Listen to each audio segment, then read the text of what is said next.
From American Ultra, Now You See Me, Now You See Me Too, Batman vs Superman, make some noise for Jesse Eisenberg!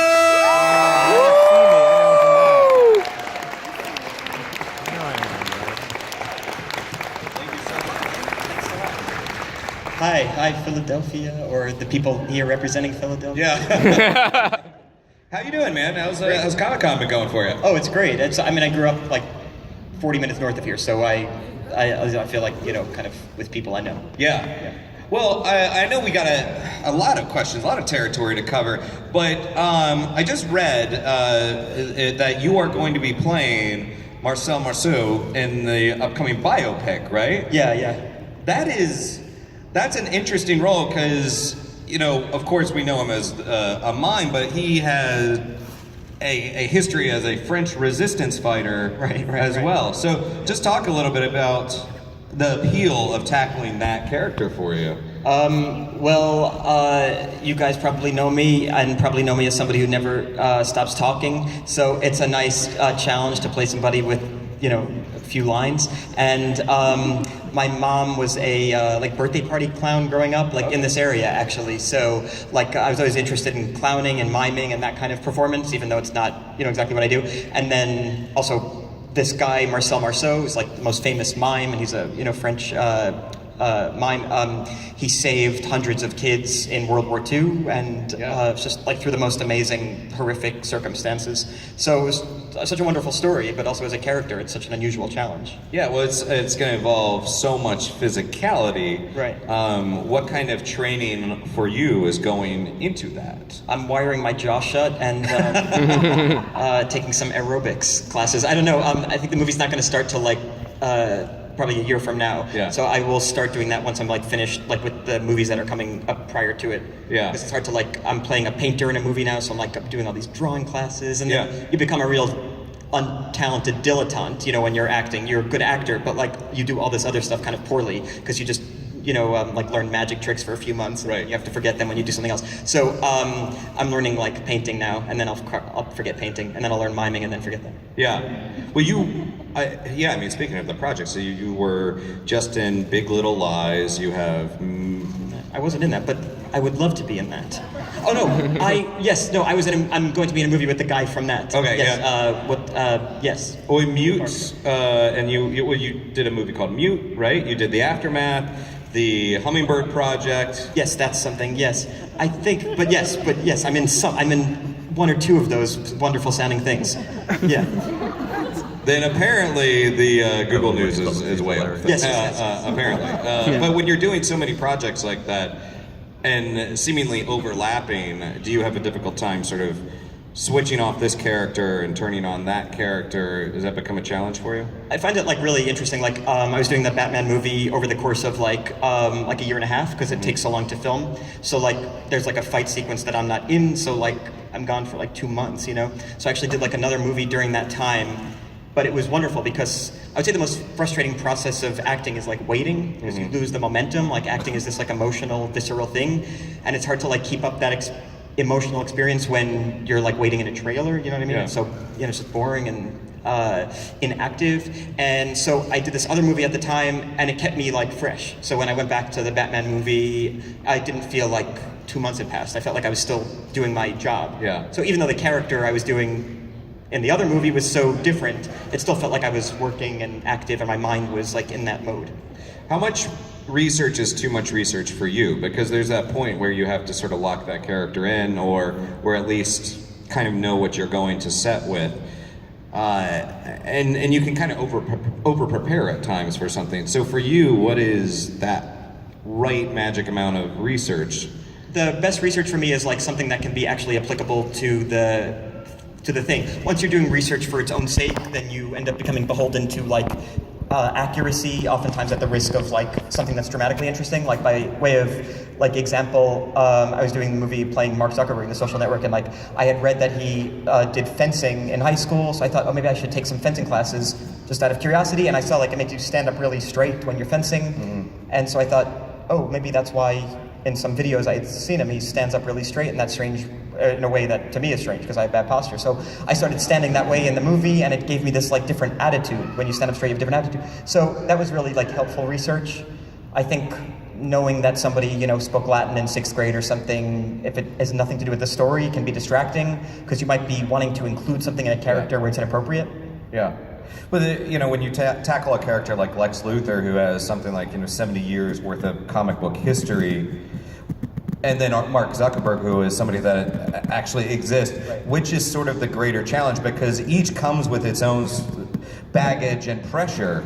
Right. Yeah, I mean, the challenge with doing a superhero movie is that, like, there is so much expectation from audiences, and they tend to know more about the characters than the actors, just because actors, probably were just studying something different, or, now superhero movies are so popular, but at the time, like, I was in acting school, that was not like a thing we thought we might be in. Yeah. So I'm trying to think of like what the superhero, when I was in acting school, I can't rember, it was not like that genre, it was not interesting, was not popular. So I think like there were expectations from people who knew more about it than I did, which is unnerving, because you feel like, well, I'm probably going to disappoint somebody who's really excited about this.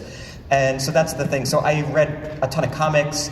The thing I really liked about Lex Luthor more than anything was his, like, I would say, fake benevolence. Like, he pretends to be this great model citizen, but of course he's this angry, corrupt, insecure, megalomaniac. But, like, he stands on buildings and just says, just being like the kind of fake public face of this city is really funny to me, and I like that, and I like the kind of fake charming attitude he presents. So I tried to bring that into the role as much as possible because I liked it, and because there were opportunities for it. We ended up doing all these like commercials. I don't know if they were going to release them or if they did release them.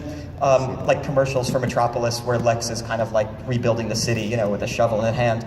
And like, it's really funny to me. I like that aspect of the character more than anything because, I don't know, it's funny because it's hypocritical and ironic that he behaves that way. And I'll throw it to audience in a second, but I am curious, with that, just playing off of that, do you think that character of Lex, if getting into the head like that, do you think that he derived any kind of joy from benefiting others, or even though it was calculated, was there any part of him that's like, oh yeah, actually I'm kind of doing good, or was it just like, plebes here, I'm throwing this your way, but... No, I think it's a little of both. I think he probably like enjoys being loved, and so sometimes you are loved through helping other people, but the desirable element there is not the helping, it's the being loved part, which you see in a lot of politicians. They like being loved and do things to achieve that. But with him, I think he also really likes mankind just by virtue of him hating this like alien invader.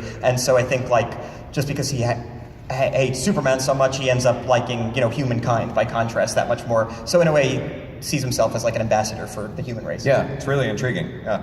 Let's throw it to an audience question. Hi, right here. Hi. Are you gonna make any DC movies with the Joker?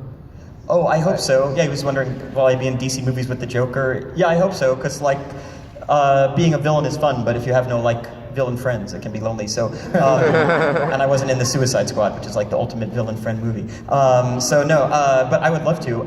They don't tell me until like it's time for me to go somewhere, because it's so secretive. And if you've seen me, I don't shut up, and probably not a great secret keeper from their perspective. Yeah. Well, and on that note, I mean, even though he wants villain friends, so there's a lot we probably can't talk about. So if you ask a question that's related to spoilers or things like that, I'm gonna be a little bit of a bad cop, so we don't get him into trouble. Huh? So just keep that in mind with the questions, okay? Hi. Everybody goes and sits down. Okay. Hi, I actually had a question about your book. Oh yeah. I was wondering, what is your writing process or method when you wrote this or when you write anything in general? Well, actually, so I wrote that book in a lot of movie trailers, waiting to go to work. And one of the great things about writing is when I was saying before that during a lot of the Batman movie, I had time off, so I went and did another movie. I try to stay in a creative place in my head, which means trying to keep myself active and my brain active. And so when I'm not acting in something, I try to write something or stay busy, stay active, stay thinking about people, all the things I'm interested in, people and how they think, and neurotic people, and insecure people, anxious people, which is what I'm interested in and what I am. And so so I wrote a book about people who, various characters who are all like neurotic people, and it kind of keeps me in the spirit of acting, even though the two products are so different. One is a public performance, and the other is just words that are translated. That's why I also write plays, and I act in my plays too, and it's like more of a kind of manifestation of my wanting to act through writing. Thank you so much. Thanks for having that and I love asking that. Thank you. Hello there. Hi. If you wasn't in DC, which Marvel character would you be? Oh, which Marvel character I'd be? I mean, I never thought I would be in superhero movie. I never knew about superheroes. Like, I don't know why, because my dad loves Superman, and I have a little nephew who loves Superman, and so maybe it missed my just my generation and my family. So I didn't know about it honestly until I got the part in the movie, and then I started reading it, and I really loved it. But I really loved Lex Luthor. I loved his history and everything. So I was not a connoisseur of the other characters as much.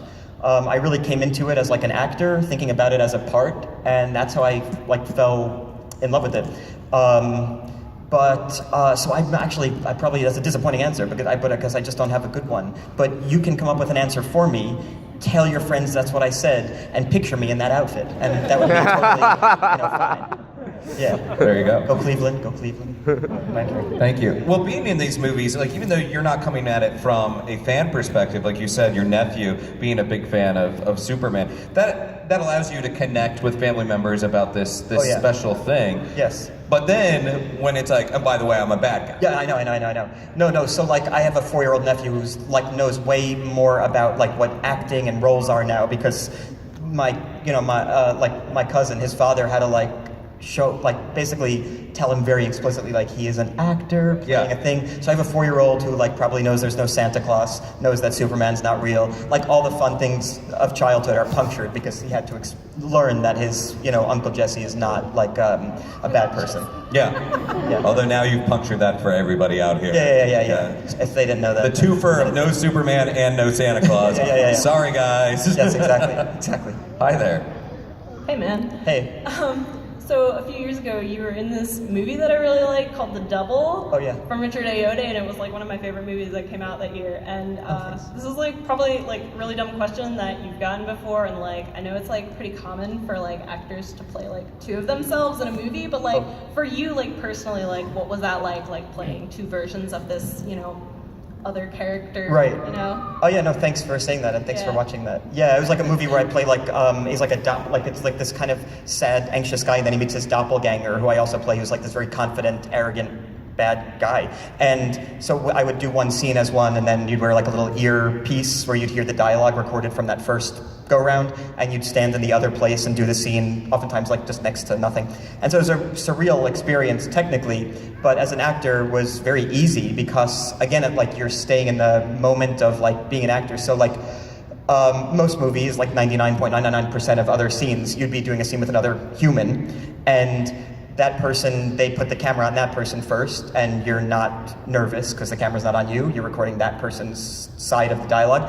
And then the camera comes around to you, and you're suddenly so nervous because this is the time the camera's on me, and the other person's off there drinking a coffee, and they don't care as much. And that's the thing that's actually really nerve-wracking. So when I was playing both roles, and I would be acting all day, and also I lost the nervousness and anxiety of this is the only important time. And because I was acting, I was staying in an emotional place of being not analyzing it too much, not thinking too much about. I mean, it's the classic thing of you can't ask a person you are attracted to out that you really like because you're so nervous. You know what I mean? So you end up screwing up because you want to so much, and that's what it is. When the camera's on you, you want to do so well that you end up screwing yourself up. So when I was more relaxed about it, because I had just done the other part, I felt like I could do better and excel. So even though it looks like a challenging thing for an actor, it was actually it was the easiest, most comfortable experience. Cool, thank you. Thank you. Thank you. Yes, do you feel, typically when you take on a role and the cameras are rolling, do you feel focused? Yeah, I mean, I try to put myself in a very emotional place, which is not hard for me because I'm 1 minute away from crying. regardless of the situation. He was like, "It's your birthday, here's a present." And then like 1 minute later of something bad happening, I could weep. So like, I'm an emotional person anyway, so it's not like too hard for me. But I try to put myself in like an emotional place of what the character's thinking. I mean, even if a character is like a bad guy like Lex Luthor, he's still incredibly insecure. It comes from like a real place. It shouldn't be just that he's bad in just one thing. It should be like anxious about his place in society, which is why he hates this bigger guy. Like, otherwise, why would you have any feelings about the bigger guy? So like, I try to put myself in an emotional place, and then maybe it comes out as arrogance, or it comes out as nervousness, or whatever it comes out as, and that helps me act. Otherwise, I can't, it's not interesting to me, and I can't figure out a way to do it. Yeah. Hello. Hi. Hi, where are you? Oh, You're there. Oh, at the microphone. Yeah. I was like looking at the speaker, like, why isn't she in the speaker? Where are her voice is coming from? Why aren't these people on TV, inside the TV? So the character of Lex Luthor was an intellect while still being, the sociopath. Sure. Where do you think you draw the line between insanity and creativity? Oh yeah, I know so many people who are so creative and self-destructive. This is why you see a lot of like alcoholism or drugs or whatever, and you think like, why is that person? They're such a great actor or something. Why would they be drinking every night? Yeah, it's because there's like this, I think, link between, seeing the world a certain way and that manifesting in this great creativity, and then also making you feel like you don't belong. Like, that's what I felt in high school. I was like, I didn't have like people I thought like, oh, they think like me and I'm comfortable. So I turned to acting, but I could easily have seen like turning to maybe something self-destructive with that outlet. In fact, I think one of the reasons people are creative, it's because like they're trying to write the world in a way that it doesn't exist. They're drawing the world that they wish existed because the one they see is not comfortable to them. And so I think there's that link between, I guess, feeling, I don't know if it's like dissatisfaction or insecurity or whatever, and creativity. I think we're all glad that you took that path. Yeah, thanks a lot. Thank you so much. Not everybody, there's a blog out there, I'm sure it's pissed off. Drank, yeah. But when you're an actor, and also when you're taking on this other role, the second skin, it allows you to remove yourself from yourself. That's it too. That's exactly right. That's a good point. Yeah. So when you're acting, you leave your personal issues behind. Yeah. Yeah, exactly. Because maybe your character doesn't have the insomnia you do. Yeah. Hi. So with The Social Network, you got to work with Andy Sorkin with the script. What was it like reading one of those like famous scripts? Like, he's well known for making these intricate, like well-detailed stories. Well, when I read the script, it was called like the Untitled Facebook Movie or something. So my first thought was like, why would you ever make a movie about Facebook? So I think I had like initially like I would not say like low expectations, because I think he's the greatest writer ever, but I would say like strange expectations. Why are they making a movie about Facebook? And once I started reading it, I thought, my goodness, this is brilliant, and what an interesting take on something so popular, And I would say acting in it, you have this feeling like you have to live up to it because it's so good. A lot of scripts, especially for more comedic movies, allow actors to improvise. So a lot of times you're reading the script thinking, I can't imagine all of these dialogue would end up being said. A lot of comedies, they ask you to kind of improvise, bring your own jokes to it. But with a movie like that, you feel like, well, I want to get every word right because it's so perfect. It's like the same, like my background is in theater. When you do, Shakespeare, you're not like coming up with your own stuff. Like, hey, Brutus, come here for a second, let me talk. So you want to get it right because it's so perfectly rendered. And so that was the feeling with it. Like, I just want to do this justice. League. Hi. Hi. Hi. Hi again. Oh yes, hi. Hi.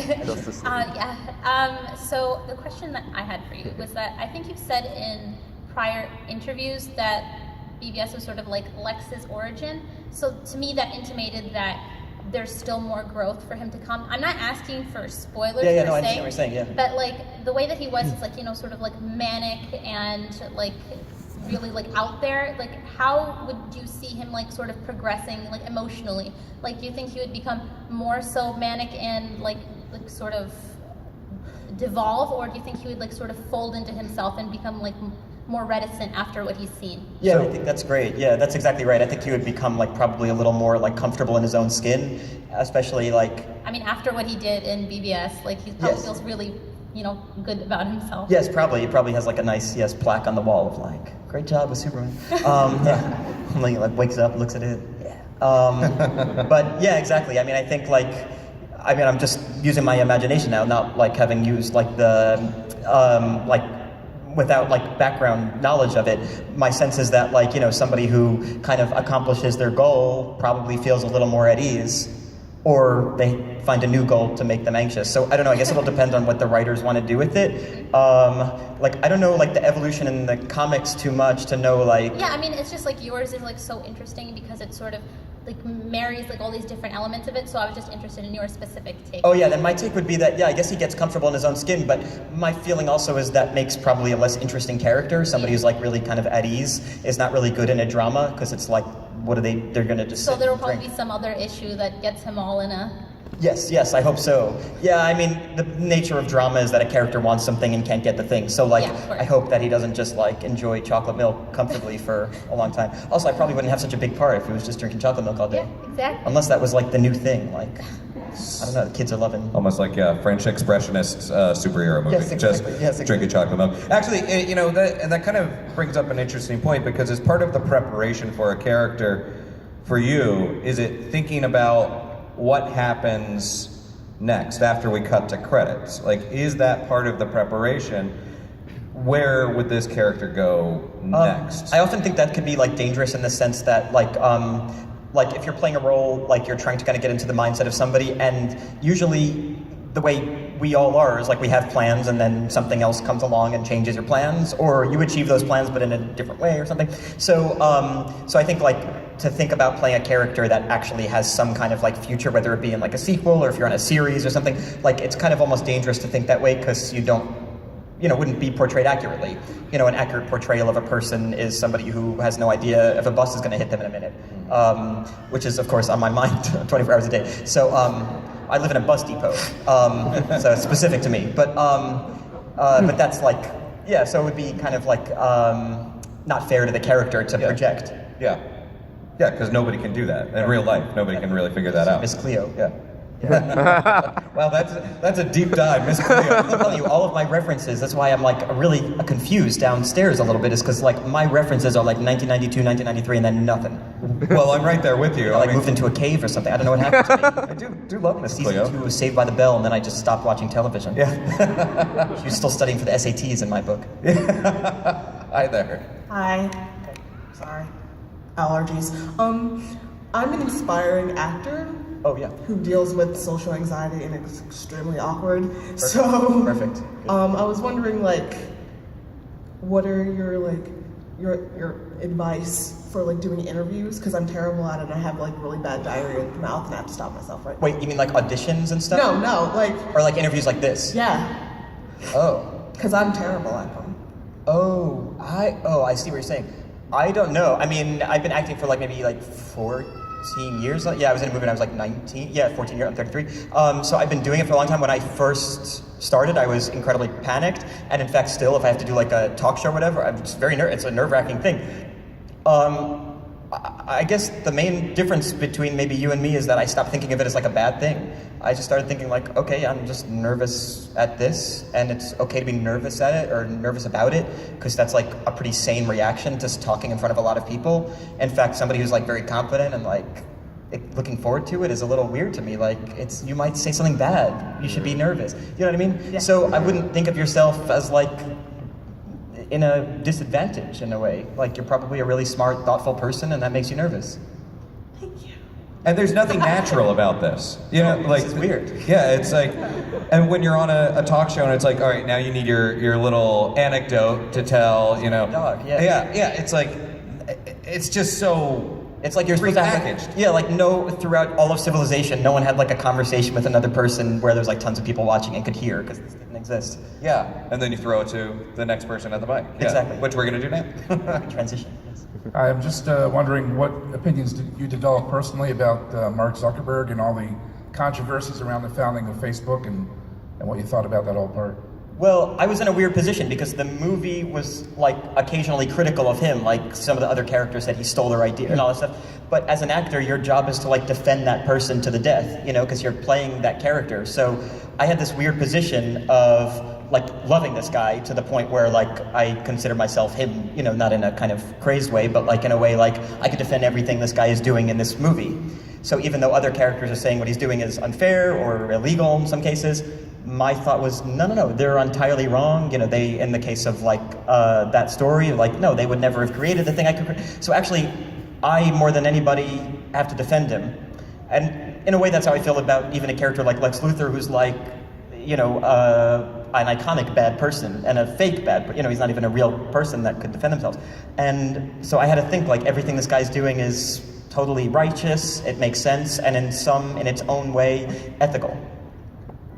Well, and characters don't think, not in terms of Mark Zuckerberg, but in terms of Lex Luthor, people don't think of themselves as the villain of that story. Yeah, they think oh, I need to save the human race from this alien invader who can, has laser eyes. And when you think about it that way, you're yes, of course you do. Laser eyes are dangerous. I had a friend in high school, and it's dangerous. Hi there. Hi, since you were in the movie Rio a few years back, are you interested in doing any more voiceover work in the future? Yeah, I loved being in Rio. I loved that movie. I loved the character. He's such a sweet bird, and because some birds are nasty. I parked my car under a tree, and they're not nice birds. Angry birds. And so I love that character. I love that the story was about Brazil and the environment and all these wonderful things, and I love that. Voiceover acting to me is not my first love because I just don't think I'm that great at it. There are some great voice actors down there, and they were showing me their different voices, and they're just much more versatile than I am. So it's not something I would actively pursue because I just don't think I'm a versatile enough voice person. I think I'm more versatile at using my physicality, and so it's something I probably don't pursue as much. But I love doing those movies, and I hope they do more of them because it's so fun. I love that character, and they let me use my own sense of humor, which they probably shouldn't have, and I could bring my own personality to it, which again is probably a mistake. Yeah. Thanks a lot. What about working on a project such as Batman vs Superman, where there's also a lot of CGI and green screen? Nothing really prepares you for that except for being there. I mean, except maybe stage work, I guess, can help you a little bit. Yes. But how was the transition to doing that kind of project where you are surrounded by things that are not there? Sometimes it's really difficult, if you cannot picture it, because sometimes I couldn't picture things. They said, you're going to see this big thing coming out of the water, but I was what does it look like? They're we don't know yet. So that's hard, because you don't know how to react, because if something was hexagonal, I would probably react differently than if it's octagonal. So that was hard. Sometimes it's really easy, though, because a lot of times when you're working with an actor, even a great actor, you're having a conversation with them in between takes, maybe you know them from a different project, and so you're trying to kind of delete what you know of them to think about them as that role. But if they're a green screen, you have very few associations with it. You never went out drinking with the green screen. Unless you're really into CGI. That's my drinking buddy. In some ways it's easier because you're totally in your imagination. So it's almost it's almost like singing in the shower, where you're not self-conscious, where you're totally free. Mm-hmm.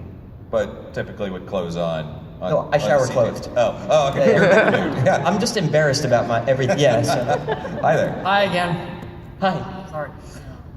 From Cafe Society, it was about you going to Hollywood. Yeah. How did that relate to you getting into the industry in general? Wow, what an astute biographical via movie question. Yes. Right, in Cafe Society, it takes place in the 30s, but my character goes out to get into Hollywood, to be an agent, and discovers when he gets there. He comes from New York, he comes from a working class family in New York, he comes to Hollywood and sees the glamour, and it's shocking to him, but he also sees the kind of ugly corruption side of it, because my uncle, who Steve Carell plays, is a agent who's a slimy agent kind of guy. So I would say I had a maybe similar reaction. I grew up watching movies, and you think I bet those people are even nicer in person, and it turns out they're as nice or less than as nice. But I guess I discovered some similarities. Hollywood is it's competitive, and people are kind of obsessed with all the stuff you read about. So I don't live there. I get to live in New York, where I do theater, and Indiana, where I just live. And, you could kind of have like a normal existence. If I lived in Los Angeles, I'd probably be like much more obsessed with like what I was doing at the moment professionally, and that's not healthy for me. So you can kind of avoid it. In the movie, my character ends up marrying Blake Lively, so, he turned out, just fine. Yeah. Yeah. There is something about actors there's something about New York City and the anonymity that it provides, just because there is 8.5 million people and everybody's just got to go to their jobs and go the same way. Like, it does kind of keep you grounded in that way? Yeah, because I mean, like what I found, like in Los Angeles, it's pretty much like it's a one industry dominated town. So like if you're a famous actor or something, like you get free frozen yogurt everywhere you go. Whereas in New York, there's like Carmelo Anthony is also there, and he would most likely get more frozen yogurt than I would. So it's you're not the king of the world like you would be in Los Angeles, where so many people are in the entertainment industry and where it feels like it's so important. Like in New York, there are more important industries. The financial industry is in New York, and it way dominates entertainment financially and with its presence. Also, I do my plays. I write plays and perform them, and you get paid $249 a week. And so you're working with a lot of actors who are in the entertainment industry, but are also doing other jobs, are also thinking this industry is an industry that has no glamour, that doesn't pay them, that's a struggle, and they're doing it for the right reason. They're doing it because they love it, not because there's this like a billboard with their face on it or they make a lot of money. So you have to be grounded, because it's an industry that oftentimes does not let you not be grounded. Doesn't let you. It elevates, elevate, exactly. And those mean birds poop on your car in New York. So there's that. Exactly. Hi. Hi, Jesse. Hey. Just wondering, with the DCEU, where would you like to see where would you like to see Lex Luthor pop up next? And possibly who would you like to see him team up with? I'm going to give him a pass on that, because... and you can answer if you want, but anything he says then turns into internet speculation about the next thing out there. So that's my official bad cop pass. I could answer aspirationally. Okay, sure. Yeah. Which I don't think you'd get sued for aspirations. 10 years for wanting something. I would love to be in any part of it. I mean, I love that character. I love that there's like a backstory of that character that I didn't have anything to do with through comic books, through other portrayals. So like, it's a kind of character that can go in a million different directions, and that's the kind of best thing. As opposed to like playing a real life person where it's pretty concrete what happens to them. Like Marcel Marceau has to become a mime. He can't turn into a dragon or something. So I love the idea that anything can happen to that character, and I love throwing myself into it. Oftentimes as an actor, and especially going to like acting school, you're trained how to do like a million different things, and then you get cast in the real world as like one thing. And so playing a villain like that reminds me of like what I did in acting school, which is like try anything, try doing a weird voice or wearing a wig today in school. But that when you get in the real world, you never get that opportunity. Yeah. Will you ever get the chance to wear the armor, or would you like the chance to wear the armor at one point to fight Superman? Literally, no, but I mean this totally, honestly, anywhere. I would love to do anything. Size-wise, you're off the charts. You're down here, he's up here.